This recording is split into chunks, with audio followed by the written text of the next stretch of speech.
ఐఎన్పిఆర్లో భారీ అక్రమాలు కాళేశ్వరం అయిపోయింది, విద్యుత్ కొనుగోలు విషయం అయిపోయింది, ఇప్పుడు ఐఎన్పిఆర్ అయిపోయింది. చూడండి ఐఎన్పిఆర్కు సంబంధించిన ఐఎన్పిఆర్లో భారీ అక్రమాలు 10 ప్రకటనల పేరిట నిధుల దుర్వినియోగం తేల్చేందుకు సిద్ధమైన కొత్త ప్రభుత్వం డిపార్ట్మెంట్లో ఇష్టారాజ్యంగా వ్యవహరించిన కొందరు ఆఫీసర్లు బీఆర్ఎస్ అనుకూల మీడియాకు ప్రజాధనం ధరదత్తం సమయం సందర్భం లేకుండా ఇబ్బడిగా యాడ్స్ పేరుకే సర్కారు ప్రకటనలు కానీ అంతా గులాబీ ప్రచారమే. ఇన్స్టాలో రీల్స్ చేసే వాళ్ళకు కూడా పెద్ద ఎత్తున చెల్లింపులు.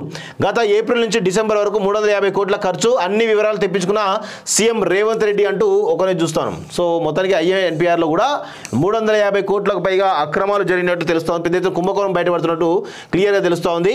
రాష్ట్ర సమాచార పౌర సంబంధాల శాఖ గత 10 ఏళ్లలో జరిగిన అక్రమాలు వ్యవహారాలను తెలిసేందుకు కొత్త ప్రభుత్వం సిద్ధమైంది. పెద్ద ఎత్తున నిధుల దుర్వినియోగం జరిగినట్లు గుర్తించింది.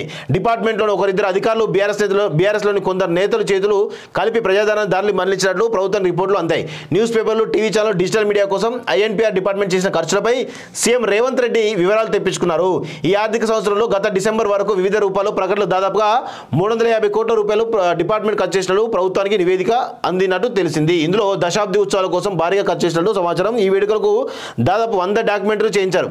ప్రస్తుతం బీఆర్ఎస్లో ఎమ్మెల్సీ అప్పటి సీఎంఓలో పనిచేసిన ఓ బయటి వ్యక్తికి సంబంధించిన సంస్థలు రూపొందించిన వీడియోల్ని అప్రూవ్ చేసి వాళ్ళకే నిధులు వెళ్లేలా ప్లాన్ జరిగినట్లు తెలుస్తోంది.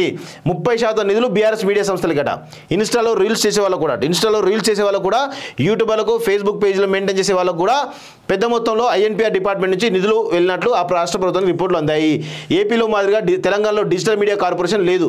అయితే డిపార్ట్మెంట్లోని ఆఫీసర్ నాడు ఐటీ శాఖతో ఎంఓయూ చేసుకొని దాదాపు 10 కోట్ల రూపాయలు బీఆర్ఎస్ అనుకూల ఇన్స్టా, ఫేస్బుక్ ఇన్ఫ్లుయెన్స్లకు యాడ్స్ రూపంలో దారబోసినట్టు తెలిసింది. పేరుకే సర్కార్ యాడ్స్, ప్రచారమేమో పార్టీ కట. మొత్తానికైతే ఒక 350 కోట్ల కుంభకోణం బయటపడుతుందని తెలుస్తోంది. తిష్టవేసి నడిపించిన ఐఎన్పిఆర్ డిపార్ట్మెంట్లో తిష్టవేసిన ఓ రిటైర్డ్ ఆఫీసర్ గత 2 ఏళ్ల నుంచి భారీగా అక్రమాలు తెలిపినట్లు వివరించిన ప్రభుత్వం ఇటీవలే ఆయన విధుల నుంచి తొలగించింది. సదరు రిటైర్డ్ ఆఫీసర్ కాలంలో చేసిన పేపర్ ప్రకటనలు, టీవీ యాడ్స్, అవుట్డోర్, డిజిటల్ మీడియాకు చేసిన చెల్లింపుల అన్నింటిపై ఎంక్వైరీ చేసి తగిన చర్యలు తీసుకోవాల్సిగా సీఎం ఆదేశించిన సమాచారం. సో మొత్తానికైతే 350 కోట్ల కుంభకోణం జరిగినట్టయితే మనకైతే తెలుస్తూ ఉంది ఐఎన్పిఆర్లో. అది కూడా త్వరలో వీటిపైన కూడా ఈరోజు మొత్తానికి ఇది నాకు తెలిసి ఇది సంతోష్ చుట్టో లేకపోతే ఇంకెవరో చుట్టో ఉచ్చుబించుకునే అవకాశం అయితే కనబడుతుంది. ఎందుకంటే సంతోష్ ఈ ఐఎన్పిఆర్ మొత్తం మెయింటైన్ చేసింది కూడా సంతోష్ రావే. సో ఆయన చుట్టే ఈరోజు బీస్తున్న ఉచ్చుగా కనబడతా ఉంది. సో ఎందుకు ఆయన అందుకే ఈ మధ్య చాలా సైలెంట్ అయిపోయింది. వాస్తవంగా సంతోష్ రావు మీద కనుక దృష్టి పెడితే కనుక కొన్ని వేల కోట్ల కుంభకోణాలు బయటపడుతూ ఉంటాయి. ఇటు హరితహారం కుంభకోణం ఆయన మీద పడుతుంది, ఐఎన్పిఆర్ కుంభకోణం ఆయన పడే అవకాశం ఉంది. ఇలా ప్రతిదీ కూడా ఆయన చుట్టూ తిరిగే అవకాశం అయితే కనబడతా ఉంది వాస్తవంగా.